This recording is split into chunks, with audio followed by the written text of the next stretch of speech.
Welcome to Innovation Unveiled, a series dedicated to unveiling the research innovation occurring at our nation's historically Black colleges and universities. HBCUs are historically underfunded to the tunes of billions of dollars, and yet they still produce a third of all Black scientists in this country, 50% of all Black engineers, and 80% of all Black veterinarians.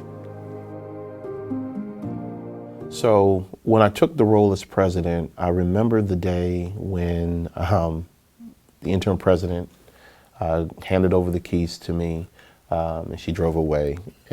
and I walked out onto the steps of the administration building, and I looked around the campus. For a split second, I felt alone. In the city of Atlanta, I kept hearing this esports, and I had no idea what esports was.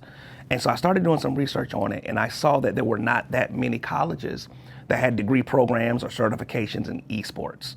And so again, starting from scratch, I said, wow, it'd be amazing if Morris Brown College could start a degree, because I was looking for a STEM program. The Board of Trustees asked me to be the president of Miles College on an interim basis, mind you, 4+ years ago. One of the things they asked me to do was to raise $100 million. And I said, you know, my background is corporate America, and I basically said that I can raise money, but only after the college has gone out and shown that we can bring funds into the institution. Like many colleges and universities, HBCUs are contributing to the history and future of AI. For example, Dr. Gladys West, graduate of Virginia State University and a degree in mathematics in 1956, was the second Black woman to ever be hired at the U.S. Naval Weapons Laboratory. There, she calculated by hand mathematical calculations that helped with the research that was being done in those facilities. When they brought in the first electronic calculator, she became the programmer for that device, and her measurements of the Earth actually contributed to the development of GPS.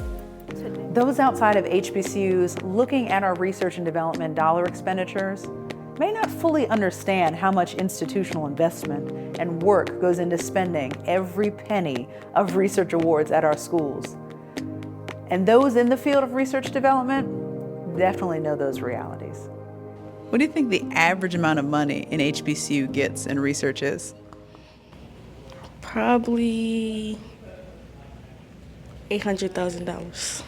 And so in FY23, we had over $100 million in expenditures for total sponsored programs activity. A subset of that, approximately $38 million, was research expenditures. Time now for Innovation Wednesday, your midweek motivation for innovation, with your host, Dr. Aaron Lynch, with another conversation with one of the nation's leading voices and thought leaders in research and innovation.